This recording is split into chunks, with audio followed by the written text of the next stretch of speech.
Oi, sejam muito bem-vindos. Eu sou a Bia e hoje eu vou falar sobre uma autora inglesa muito importante que influencia a literatura até os dias atuais. Eu tô falando da Jane Austen, uma autora que eu pessoalmente gosto muito e eu gostaria de ter sabido algumas dicas quando eu comecei a ler as histórias dela. Por isso eu tô fazendo esse vídeo hoje para dar algumas recomendações sobre ordem de leitura, temas para prestar atenção, enfim. Tanto para quem tá começando, nunca leu nenhuma história, também para quem já leu alguma, tem alguma experiência já, e busca se aprofundar nas análises. Nesse caso, eu recomendo muito mesmo que se faça uma releitura, porque tem muitas pessoas que falam que as histórias delas são meio parecidas, mas há uma grande precisão e riqueza nos detalhes das histórias que tornam elas completamente diferentes e muito profundas, que numa segunda leitura já dá para prestar mais atenção, porque já sabe para onde a história está indo. Antes de começar a falar dos livros, eu gostaria de dar um pouquinho de contexto sobre a autora. Então, ela nasceu em Steventon, na Inglaterra, em 1775. Nessa época estavam ocorrendo grandes mudanças sociais na Europa, iluminismo, revolução industrial, enfim. E também ocorreu uma explosão do romantismo na época. Só porque a Jane Austen ela vivia num círculo social pequeno, no interior, era de classe média baixa, e essas coisas de fora não acabam afetando tanto a realidade dela.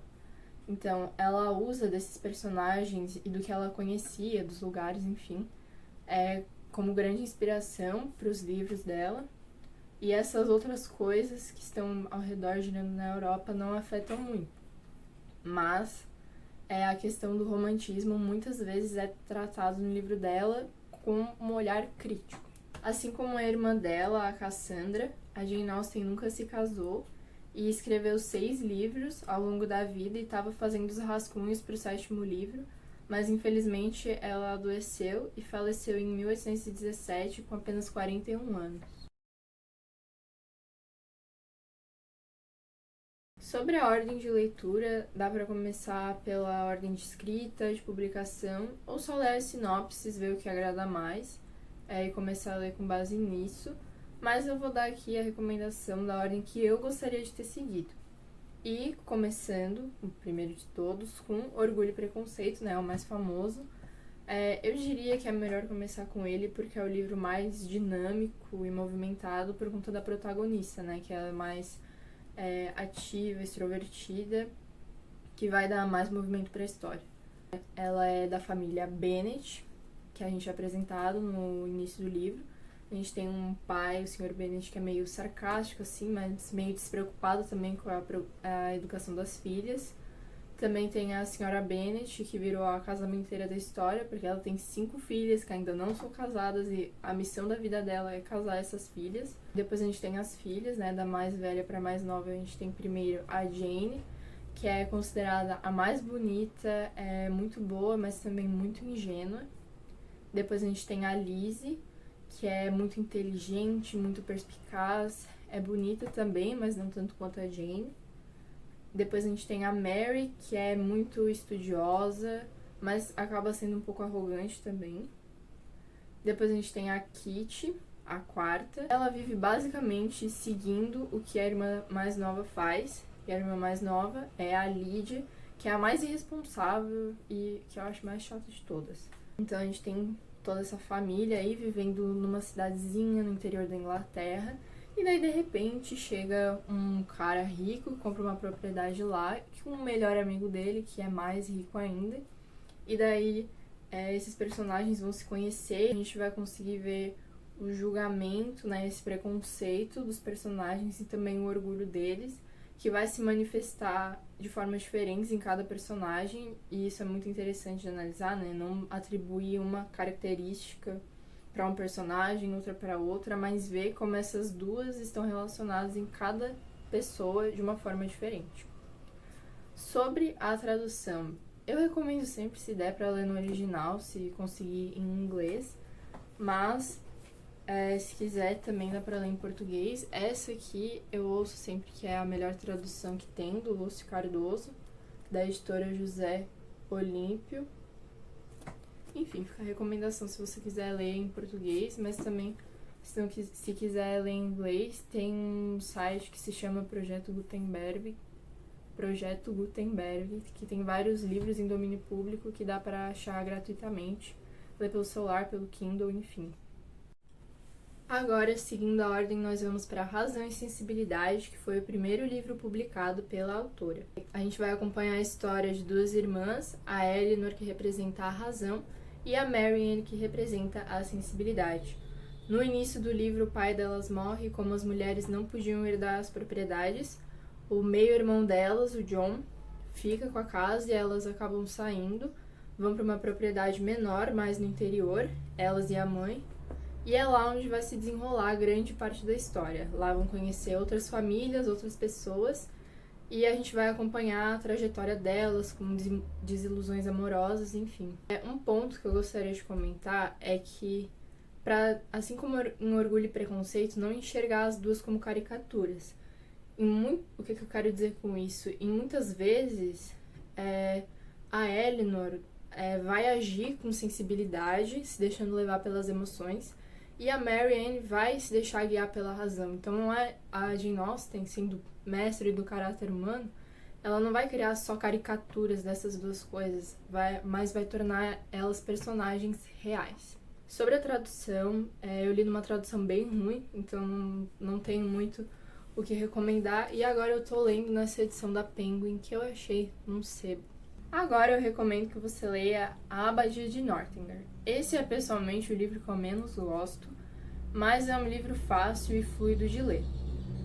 No início a gente é apresentado para essa personagem, a Catherine Morland, que é deixado bem claro que ela não tem nada de especial, que ela é uma garota bem comum, mas ela alimenta o imaginário dela com romances góticos, e isso é usado pela Jane Austen justamente para criticar esse auge do romantismo que teve justamente na época que a Jane Austen começou a escrever. Então, ela vai sair de uma cidade pequena, vai para uma cidade maior, e lá ela vai descobrir os prazeres e também as falsidades da cidade grande. A gente vai ver até onde que essas ideias fantásticas que ela vê nos livros, até onde isso vai chegar, até onde leva ela. Depois de Abadia de Northanger, eu recomendo ler Persuasão, que é o meu livro favorito da autora, mas que divide opiniões. Tem gente que acha que é um pouco monótono, porque ele é um pouco mais maduro, eu diria.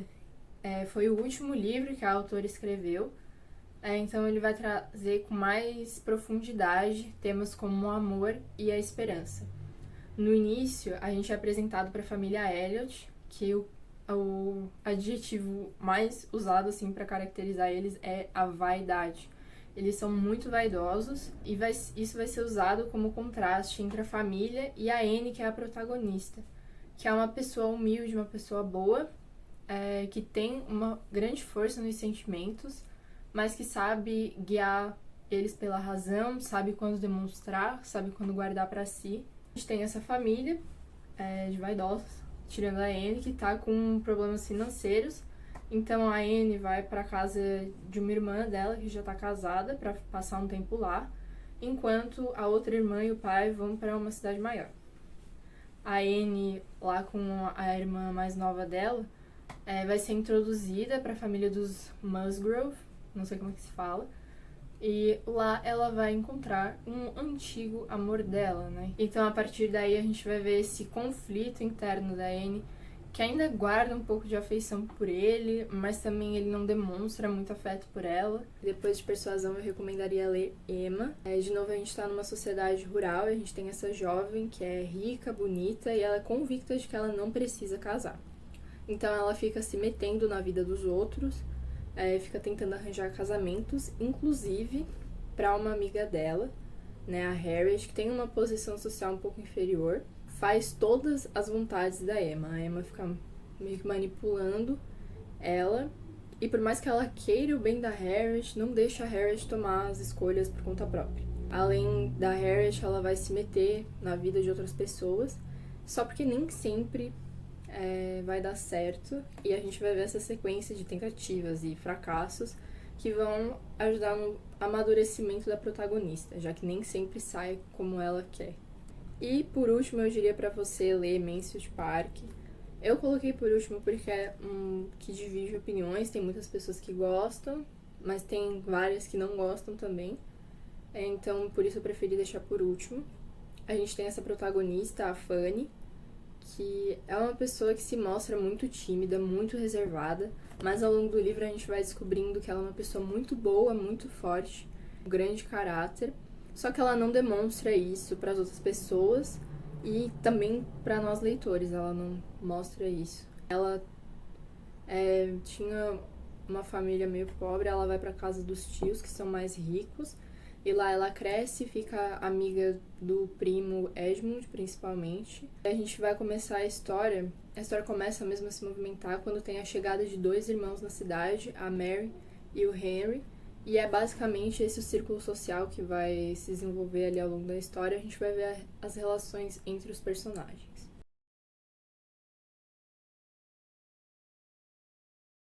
Então, agora eu vou falar alguns pontos que eu acho importante prestar atenção. E o primeiro seria que tudo é muito importante, tudo é muito bem escolhido nos livros da Jane Austen. Cada palavra é muito precisa, traz um significado. Cada cena importa, por mais que pareça uma coisa meio banal do cotidiano, cada cena importa para o desfecho da história. E também a construção dos personagens é um fator muito importante. Ela constrói a história através do discurso indireto livre, que é uma narração em terceira pessoa, só porque ela vai entrando na cabeça de alguns personagens. Então, muitas vezes a gente vai ter uma ação narrada não pela pessoa que fez, mas por dentro da cabeça de outra, e por isso a gente é convidado a julgar aquela ação, a gente vê como os personagens pensam sobre os outros.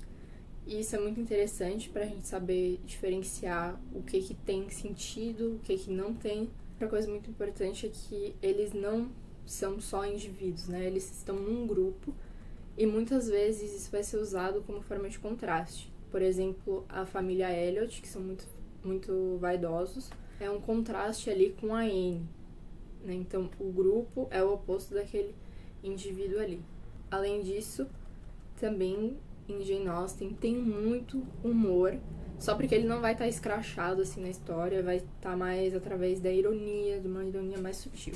Então, quando tiver uma cena, alguma frase que você achar um pouquinho absurda, provavelmente é ironia, né? Como a primeira frase ali famosa de Orgulho e Preconceito.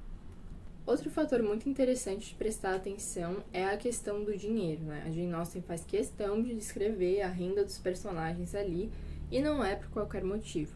A gente não tem noção de quanto seria exatamente esse valor convertido para os dias atuais, mas já dá para ter uma noção ali com base no que está escrito.